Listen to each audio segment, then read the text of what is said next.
Hi, welcome back. It's Ghost or Ghosty, and today I'll be talking more or less convincing you on why you should get Save the World, or is it even worth it? Now, I will not lie, I do have a little bit of a bias against it because I love Battle Royale, but I'm not trying to get killed every 5 minutes into the game, especially where I can't sit anymore and play the game for hours. So I will be a little bit biased, I will not lie, but overall, I think Save the World is a really great game, especially because it's free now, so really ain't got nothing to lose. Now, I've compiled a list of reasons why I think the game is worth it to even try out, but I've narrowed it down to 5 main reasons. One, it's free. Two, the massive XP farm and the massive XP you could get from it. Three, the scale of weapons and heroes in this game compared to Battle Royale just doesn't match at all. For mainly the content that you have with this game. Now, before I say number 5, I understand that people who've been playing Save the World for a while, you'll argue that there's not a lot of content or not a lot of new content more of, but you also have to understand that these are new people getting into the game. So for the people that are in Candy or in Twine Peaks or play Ventures, first off, somebody new is not going to even know what those things are. And two, we took months to get there. So all of this is going to be new for somebody. So yes, the content, this includes the story, the lore of Fortnite in general, it's a lot. And then finally, just how relaxing and non-competitive the game is. Going into number 1, now these are not in any particular reason, this is just how my list is going. The game is free. It's free now. Now I understand people for like me for example who bought Founders, I think I paid like 20-40 bucks. There were levels to it and you're upset. Or for the ones that bought the starter packs that came for V-Bucks and such. I understand you're mad and everything. I'm a little bit mad too, but right now they're not gonna do anything. Apparently there's rumors of a Save the World 2 coming out, so hopefully that gives everybody something, especially with what they tried to do, giving everybody a bunch of superchargers and vouchers and whatnot. It's kind of a little cover up for a little crappy decision, but the game is free, which means that you are losing nothing. You don't have to pay like how the other people did. You don't have to do anything. You simply go on, click on the game mode, and play it. Now, on top of that, I understand that let's say you did go in for a minute and tap into play, and you look at the menu and it's a mess. It's a lot. It could be overstimulated.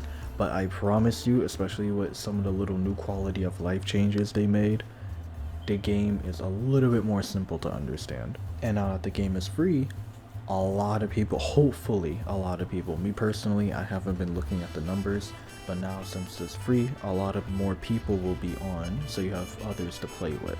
My second reason for convincing you to get into Save the World is the amount of XP you get. Now, this is something that's not talked about, mainly because you kind of play and it's something they added a little bit recently compared to Save the World's lifespan, where before you kind of just got items, but I believe a chapter or so ago, a little bit of time ago, don't quote me on that, they added the ability to get XP for Battle Royale. Now, so people don't abuse this, there is a weekly cap of 2 million, I believe, which is the equivalent to over 10 levels, being each level's around 75,000 to 80,000. That's around 10 plus levels a week for free playing Save the World. And you don't have to play all of the end game stuff, you just have to play. Now the XP could also vary, like sometimes you'll play a mission, you'll get 20k, sometimes you'll get 40. It all varies, but you do get a good sum of XP, and especially from your daily task. Now for your daily task, for Founders people, you'll have V-Bucks. For others, you'll have llama tickets, which is your replacement for V-Bucks. You do also get XP for this. Now, doing your daily task or doing quest in general, you get XP for. Completing missions, you get XP for. Hi, post editing here. I just want to say that if that little part sounded a bit awkward where I abruptly ended it, I kind of went off on a tangent for the next 3 minutes, and I don't want this video to be too long because I'm gonna put it in the next one I'm making. But yeah, I just wanted to clarify that.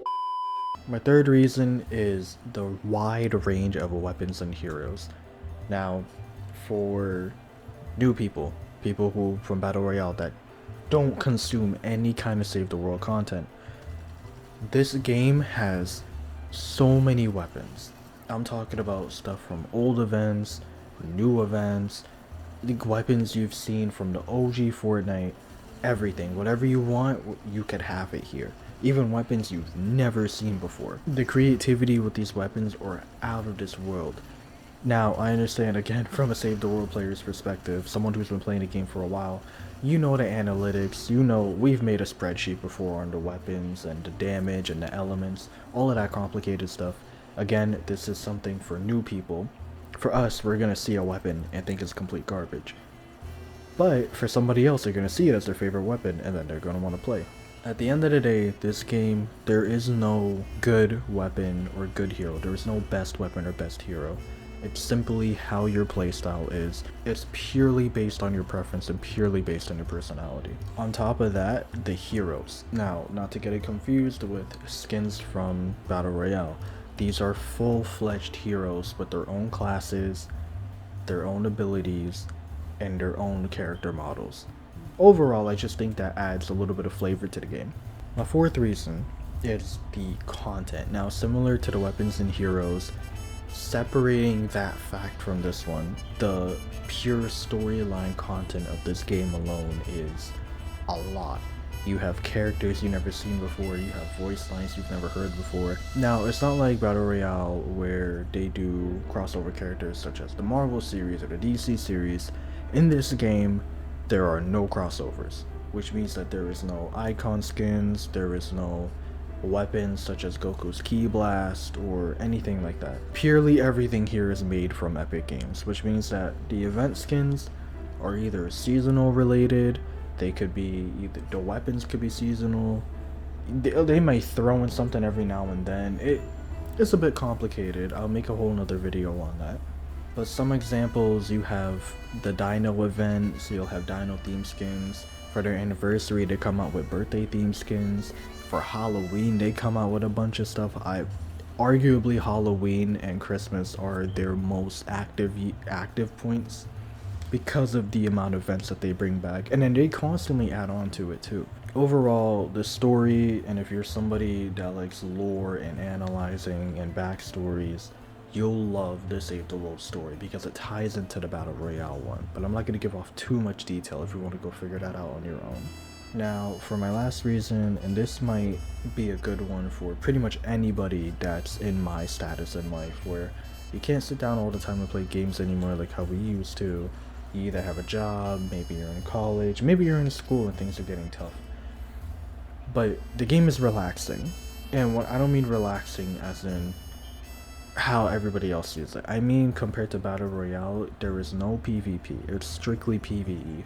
You could hop on, play whenever you want. Even if you have time to play one mission, you're still getting a level or two out of it. And one more quick fact before I get to the end of this section. All of your loot is your loot. Which means, let's say you open a chest, or let's say you get resources. Players in your game cannot take your loot. There'll be some times where you get bonus loot for doing certain things. I'm not going to spoil that. But whatever you see is what everybody else sees, and everybody has their own copy. Now, you may not get the same things, but nobody's able to take your loot from you. Off that note, these are my 5 main reasons why I think Save the World is worth giving a shot. Now again, one, if you're this far into the video, thank you for staying. I really appreciate it. I would appreciate it if you follow and gave it a like too. It helps out a lot. You could have even gone through this whole video and still not taken my advice. Again, it's up to you. My key points are: you're not wasting anything, you're not wasting money, you're not wasting any space on your PlayStation or PC or whatever you play on. It's simply something you click into a game mode, you try it out. If you don't like it, you go back to how you like it, and if you do, you keep going. But with that being said, I hope you guys enjoyed the video. Stay tuned for the next one coming out, and I hope you have a good day.